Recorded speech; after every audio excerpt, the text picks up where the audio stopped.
Penjabat sementara PJS Wali Kota Makassar Andi Arwin Aziz menggelar rapat persiapan sambut HUT Korpri ke-53 tahun di Baruga Angin Mamiri, Rumah Jabatan Wali Kota Makassar pada Selasa pagi.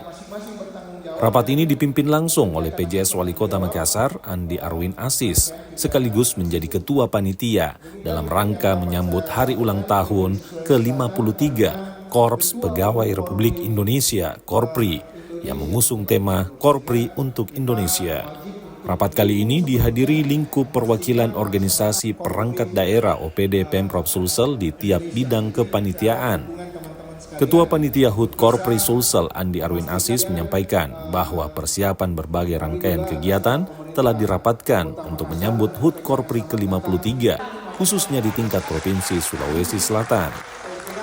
Ada beberapa agenda yang direncanakan dalam rangkaian HUT Korpri meliputi kegiatan ziarah ke Taman Makam Pahlawan, bakti sosial, pemilihan duta Korpri, Korpri Award, upacara bendera HUT Korpri, serta malam puncak peringatan HUT Korpri.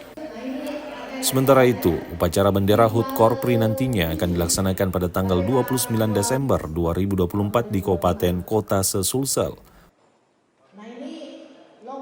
Provinsi Sulawesi Selatan. Bapak Ibu hadirin sekalian yang saya hormati, saya ditunjuk menjadi ketua panitia hari ulang tahun Korpri ini baru 2 hari yang lalu, ditunjuk oleh Ibu Kepala Badan Kepegawaian Daerah. Jadi kalau Kepala BKD ini yang perintahkan, ya mau tidak mau harus dilaksanakan.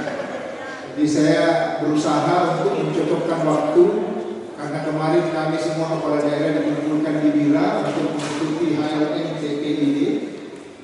Hari ini baru kemudian kita jadwalkan rapat bersama seluruh panitia hari ulang tahun Korpri ke-53 tingkat Provinsi Sulawesi Selatan.